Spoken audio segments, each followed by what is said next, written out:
goes in. Come Do better on, than that. Dad. Let's get cooking. Hi, everybody. Welcome to What the Flick. I'm Matt Atchney, Christine Lear, Alonzo Duralde, and Ben Mankiewicz. We are talking about 99 Homes, an upcoming drama or a current drama about the housing crisis. Ben, tell us about it. And a bitch ate one. Thank you. I had to. I'm so sorry. I'm so sorry. Go, please. This movie is. I saw it last year at Telluride. Wow. I saw it at Venice last year, in 2014. So I saw it before. You saw it in 99. Yeah, a week before you did in August. Andrew Garfield is a young father living with his mother in Florida, right? Mm-hmm. Florida, right around Orlando. And the economy is terrible. I think it's set in 2008, I think. Right when the crash is happening, yeah. Yeah, 2007, 2008. And he gets evicted. And he gets evicted by, I guess, the state contracts with a company that Michael Shannon runs. And Michael Shannon's and with his gang of evictors, evicts Garfield's family from the home. And then Garfield, with his young son and mother to support, Laura Dern, has to make a decision. And he makes the decision to go work for Michael Shannon, helping him to evict other people. That's essentially the story.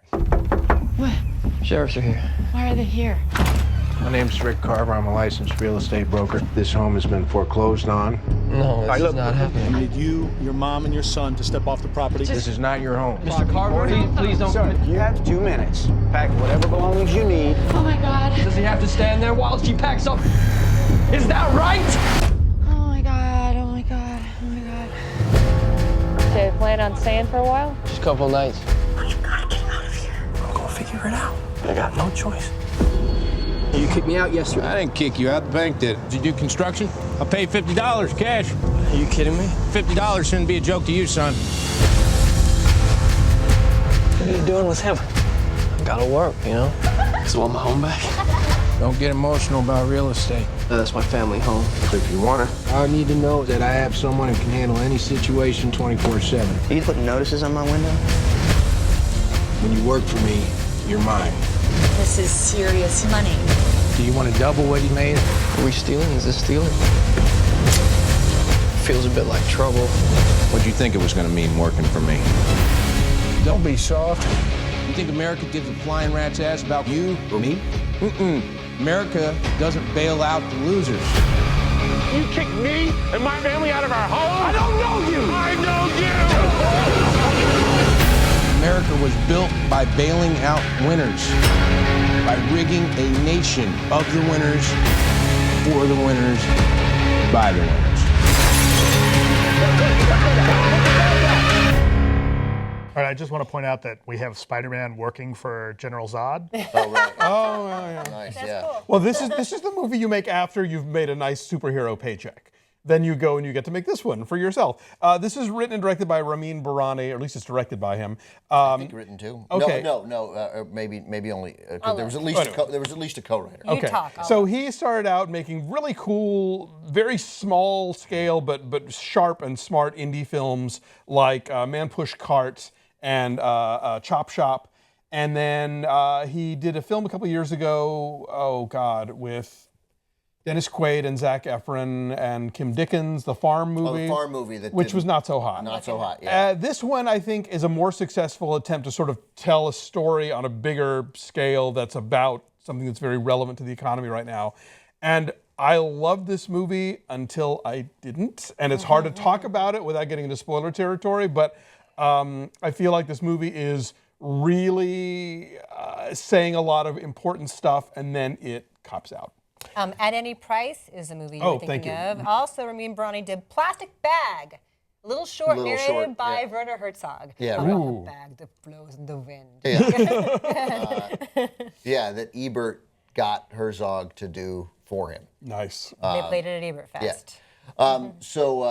I have some of the same problems at the end with what happens at the end. Although, as I'm starting to distinguish in movies, it's really the end, not like the third act.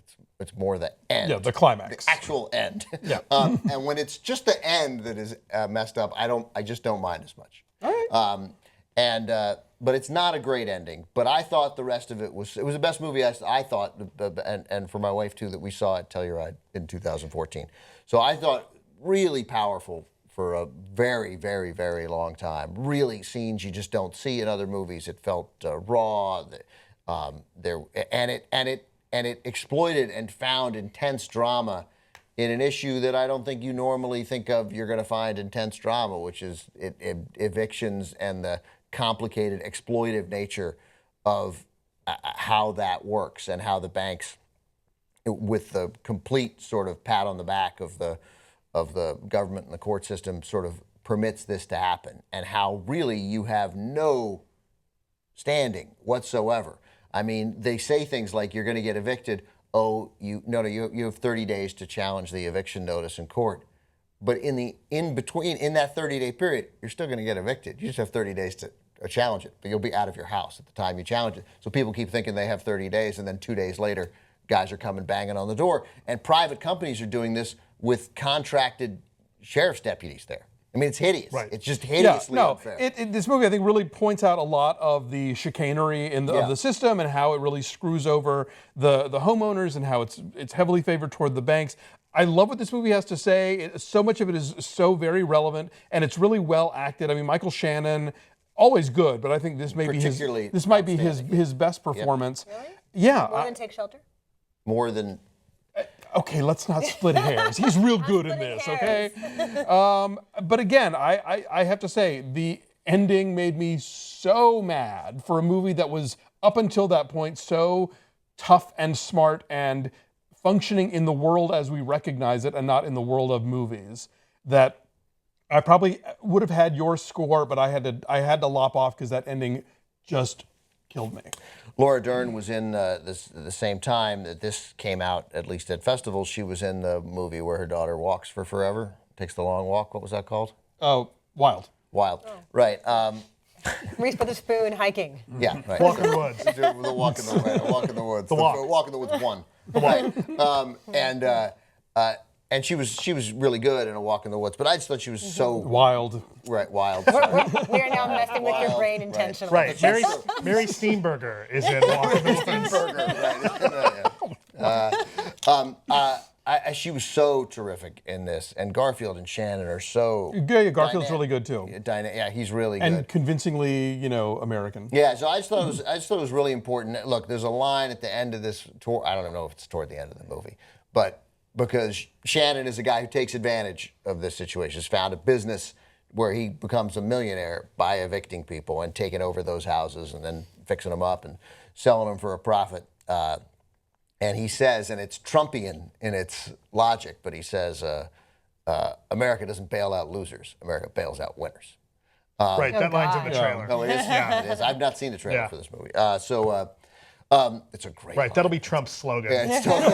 He's making America great. With no irony. So, I don't know, I really liked it, and I thought it was important, and it sort of was about an issue that you don't expect to see in a movie that has such intense drama. Garfield, when he has to move his family out of the house, they fight so all he wants to do is get that house back for his family, and they move into a motel, cheap sort of extended stay motel where all these other families are that have been evicted. Yeah. And it's just sad. It's so sad. Everything about that is sad. So I liked it a lot. I gave it a 9.1. I hear you on the very end, but I gave it a 9. I went 6.5 just because I feel like that ending is such a betrayal. But I will say it's a 6.5, but you should see it and just be ready to, at the very end, be like, what movie? No! So their average is a 7.8. Right, 94% on the tomato meter right now. I guess this is the best thing out this week.